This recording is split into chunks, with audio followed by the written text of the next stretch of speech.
മിഷിഗണിലെ democratic പ്രൈമറിയിൽ വിജയിച്ചതിന് പിന്നാലെ അബ്ദുൽ അൽ സയീദിനെ ലക്ഷ്യമിട്ട് US vice president JD Vance 3 വർഷത്തിനുള്ളിൽ അബ്ദുൽ അൽ സയീദ് പ്രസിഡന്റാകുമെന്ന ഒരു സാഹചര്യം ഉണ്ടാകും.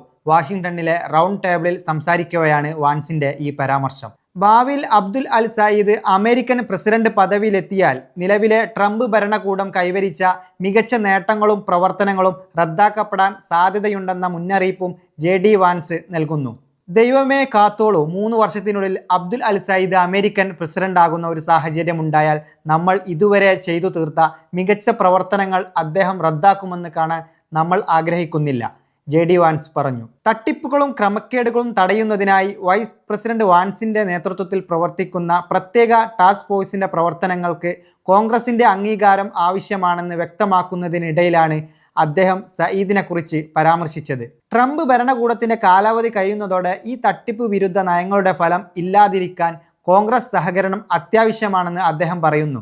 ഡെമോക്രാറ്റിക് പാർട്ടിയിലെ പ്രമുഖയായ ഹേലി സ്റ്റീവൻസിനെ പരാജയപ്പെടുത്തിയാണ് സയീദ് മിഷിഗണിൽ സെനറ്റ് സ്ഥാനാർത്ഥിത്വം നേടിയെടുത്തത്. ഇതോടെ US സംസാര വിഷയം തന്നെ സയീദായി മാറി. US പ്രസിഡന്റ് ട്രംപും സയീദിനെതിരെ രംഗത്തെത്തിയിരിക്കുന്നു. അദ്ദേഹം കമ്മ്യൂണിസ്റ്റ് ആണെന്നും ഇസ്രായേൽ വിരുദ്ധനാണെന്നും ട്രംപ് പറയുന്നു. തൻ്റെ ട്രൂത്ത് സോഷ്യൽ പ്ലാറ്റ്ഫോമിലും സയീദിനെതിരെ ട്രംപ് സമാനമായ പരാമർശങ്ങൾ നടത്തിയിരുന്നു. ജൂതന്മാരെയും ഇസ്രായേലിനെയും വെറുക്കുന്ന കമ്മ്യൂണിസ്റ്റ് പരാജിതൻ എന്നാണ് സയീദിനെ ട്രംപ് വിശേഷിപ്പിച്ചത്.